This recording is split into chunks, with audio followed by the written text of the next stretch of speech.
12:50 dito sa amin. 12:50 ng tanghali. Kaya good afternoon po.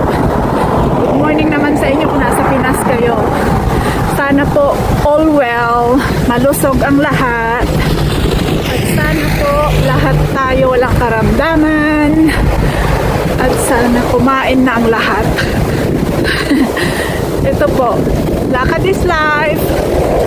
Punta po tayo ngayon sa natin. Lakad ko ngayon, punta ko sa GP. GP stand for General Practitioner. Doktor dito, tawag dito GP. Kumbaga dyan sa atin, parang center. Hindi siya hospital, parang center siya kung dyan sa atin. Pero hindi lang, pero ang ano doon is doktor, hindi nurse. At hindi lang iisang doktor, kundi marami-rami sila ganon. Parang every barangay dito may GP. So kung saan ka man nakatira, pinakamalapit, pwede ka din magpa-register ng GP. Parang siguro sa atin equivalent nun is center, no? Center siguro, I'm not sure. Pero mga doktor hindi lang isa, mga marami rin sila, mga registered doktor talaga. Ayan, sa atin ang center, I think mga nurse ang nandyan. At hindi maraming hindi karamihang center dyan sa atin. Dito maraming mga GPs. Ang tawag dito GP, General Practitioner, ganon. Kasi last year guys, na diagnose ako ng lang naman, pre-diabetic lang naman. Pre-diabetic. Hindi naman nag-false na diabetic. Kaya every year, check nila yan kung na-maintain mo ba yung diet mo, nawala na ba yung mo, or bumagsak ang diabetic, ganon. Pero wag naman. Yun ang kagandahan dito, no? Libre. At saka talagang kanila, pa-follow up kanila. So ngayon nung isang araw may dumating akong sulat. Sabi magpabook na daw ako ng another blood test para ma-check kung ano nang nangyari sa aking pagka-pre-diabetic. Kaya ngayon, punta tayo sa GP. May pasok ang mga bata. Kaya ako lang dito mag-isa, naglalakad. May naglilinis ng daan, kaya ako dyan. Pag di niya ako makita, mababasa ako. Sandali lang. Ito naman siya, nakita niya akong parating. Minto naman siya, nililinis niya yung kanilang gate. Ayan, hose pipe, niya, pressure. Hose, yung hose na malakas. Ano bang tawag doon? Pressure sore? Hindi pressure sore, Ayan, tapos hopefully wala na, hindi bumagsak na diabetic. Hopefully na-maintain natin pre-diabetic, o kaya it's even better kung wala na, kung normal na, ganon. It's even better, diba? So ngayon yung mga bata nasa school, sabay sundo na rin sa kanila mamaya, ganon.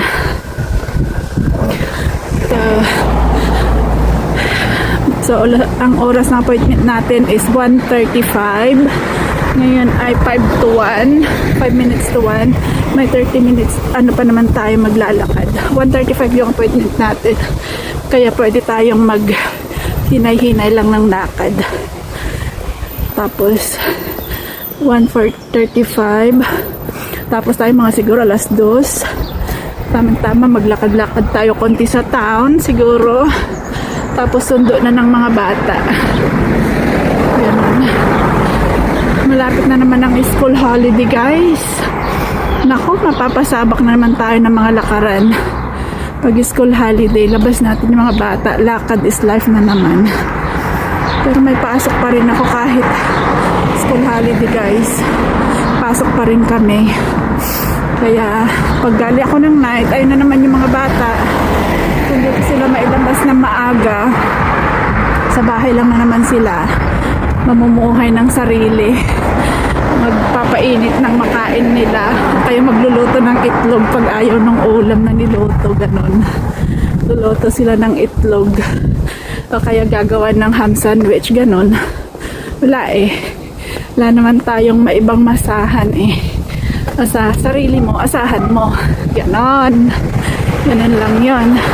Ganda ng panahon dito guys, maaraw pero mahangin pa rin as usual. At hindi maaraw na mainit, hindi ganun. Hindi parang sa atin na maaraw mainit. May konting dalang simoy ng ano pa rin, lamig pag humangin. Pag nawawala yung haring araw, malamig pa rin yung ano niya, ihip ng hangin. Kaya kailangan pa rin kahit isang layer lang, isang layer ng damit. Kagandahan dito guys, no, ituloy ko lang, libre yung ating doktor. Pagpunta ka sa doktor, may karamdaman ka o ano, libre dito, wala kang babayaran. Hindi naman ibig sabihin pwede kang magkasakit, hindi naman ibig sabihin na magkasakit ka na ng magkasakit dahil libre, pero alagaan mo pa rin sarili mo kasi health is wealth. Health is wealth, sabi nga. So, dyan sa atin, mahal lahat ng pa-check up ka pa lang, mahal na.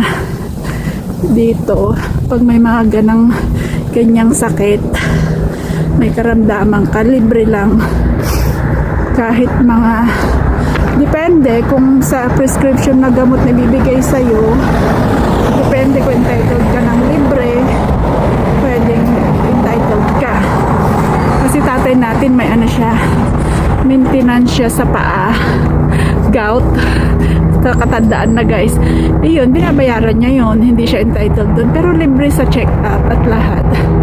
Pero dahil wala naman, hindi ka naman naka-under benefit, so bayaran mo yung prescription mo. Ano ba yun?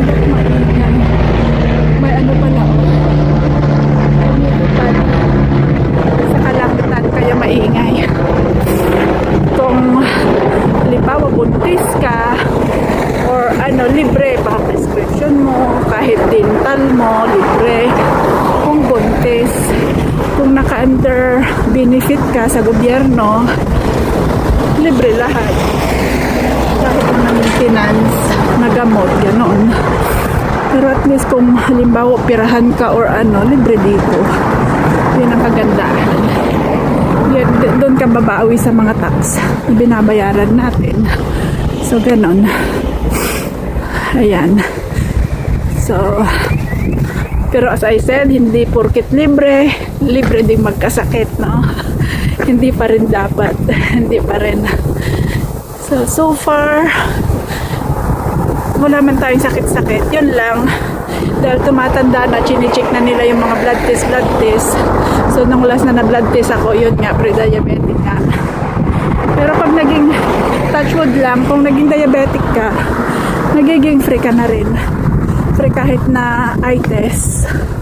Kasi pag diabetic, di ba, may chance na mag-ano yung paningin mo, ihina, ganun. So, kung humina yung paningin mo, libre ang glasses mo. Dito, hindi libre yung glasses kasi may bayad ang salamin dito at ang mahal pagpasalamin. Karamihan, kahit yung tatay natin nung umuwi kami ng Pilipinas, dyan siya sa atin nagpagawa ng salamin niya kasi dito ang mahal ng salamin. Kaya yung mga bata, libre ang salamin. Pag less than 100 na salamin ang kunin mo, less than 100 pound, libre. Pero kung gusto nilang salamin is yung halaga ay more than 100, hindi libre yun. Nabayaran nila yung sobra ng 100 na pound. Okay na lang din, malaking tulong na rin yung ganun, no? Kesa dyan sa atin wala ni isang libre. Kaya yun. Maraming mga tao rin na nagpapagawa dyan sa Pilipinas. Kahit ngipin, mahal dito ang ngipin. Hindi libre ang ngipin dito guys. Hindi libre, mahal ang paggawa ng ngipin. pasta o ano, hindi libre. Yun ang hindi libre dito sa amin. Unless kung buntis ka.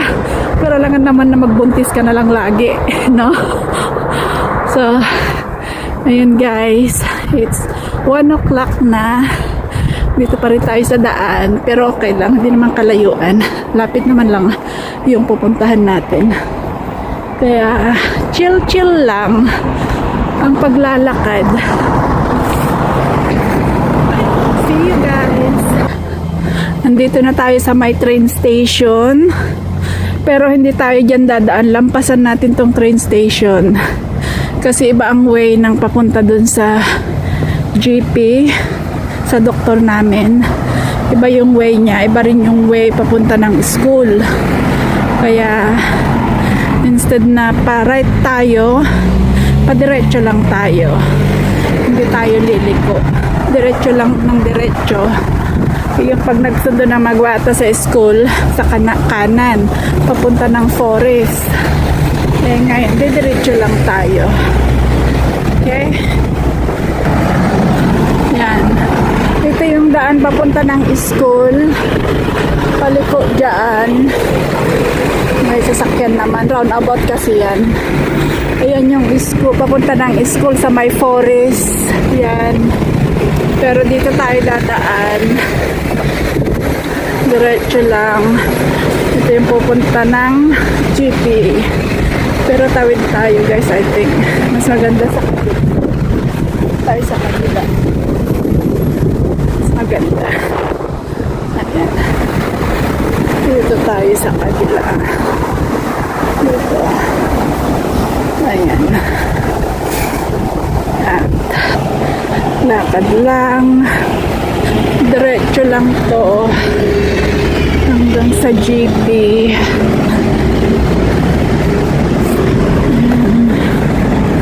Ganito lang sa amin guys, so parang probinsya lang talaga, no? Ayan si Lula, oh, naglalakad pa. Tanda na. O, ano na siya, ugod-ugod na, may lagay ng pinamalingki. Namalingki yan siguro. Yan, oh.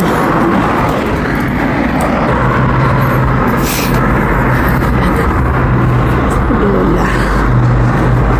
Oh, palakad-lakad. Lakad is life din sa kanila kasi, no? Puro mahihilig din maglakad-lakad. Lakad is life. Lalo pag ganitong maaraw. Maaraw na malamig. Yun yung daanan natin. Rough road. Hindi naman rough road. Ano lang talaga. Ganyan lang.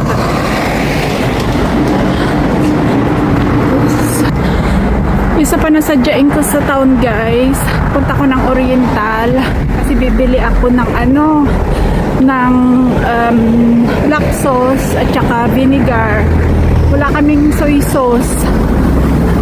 Nung kahapon, nagluto ako ng pansit at saka chicken adobo. Ay nako, anemic. Kasi wala kaming soy sauce. May vinegar kami, konti lang. Kaya, ang ginawa ko sa adobo ko, dinagdagan ko ng lemon. Anemic siya. Kasi sabi ko sa tatay, nag-weekend, pumunta siya ng Oriental, bumili ng okra, bumili ng gulay, pero walang soy sauce at saka vinegar. Sabi naman niya, wala daw stock. Wala daw siya nabiling ganun kasi ubos. Ay naku, palusot number 1. Pero kaya yan, nairaos naman yung aking adobo at saka pansit na anemic. Walang soy sauce. At saka konting vinegar lang. Pero at least may lemon. Okay lang yun. Tapos, kaya yun ang isa pang dahilan bakit ako dadaan ng town after GP. At saka doon ka na rin kasi hintayin yung mag-aama. Sabay na kami uwi. Sabay na kami ng uwi. At may swimming ang mga bata. Pero matapos ako ng GP, mga Alas 2 tapos na. So mag-hang around pa ako dyan sa town ng 1.5 oras. Mga ganun pa. Kasi hindi pa naman tapos ng school ang mga bata. Ito na yung ating update sa ating dinadaanan. Malapit na guys. Ayan.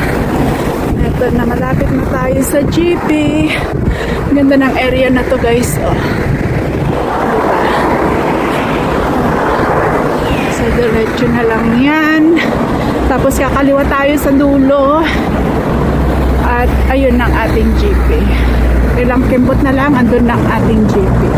Pagka ganitong lakarin, okay lang. Happy naman ako maglakad. Wag lang maulan. Kasi pag maulan, doon nakakatamad maglakad. Di baling maaraw, mainit, wag lang maulan.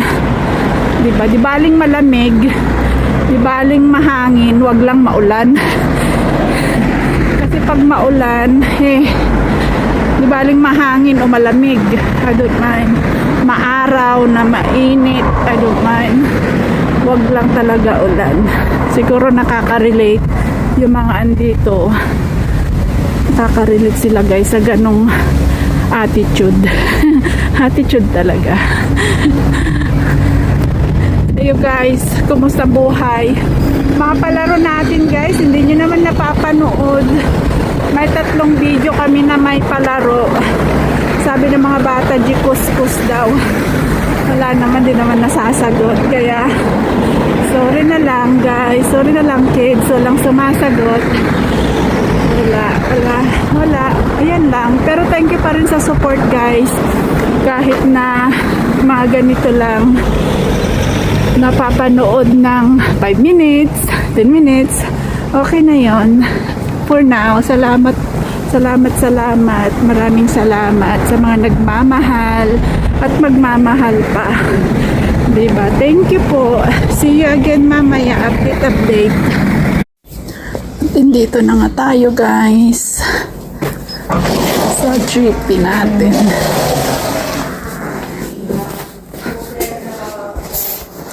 Welcome. Press to begin. Okay. Born May. Okay. Ito na. Nakalagin na. Ngayon guys. Tapos na tayo sa ating blood test. At ito na ang ating kinunan ng blood. Kinunan nila ng blood. Saglit lang naman. Hindi naman matagal. Kaya ngayon, maglalakad na tayo papunta ng town. Lapit lang na tayo sa town. Ayun na yung wait. Diyan na tayo bumababa sa bus. Sa may traffic light.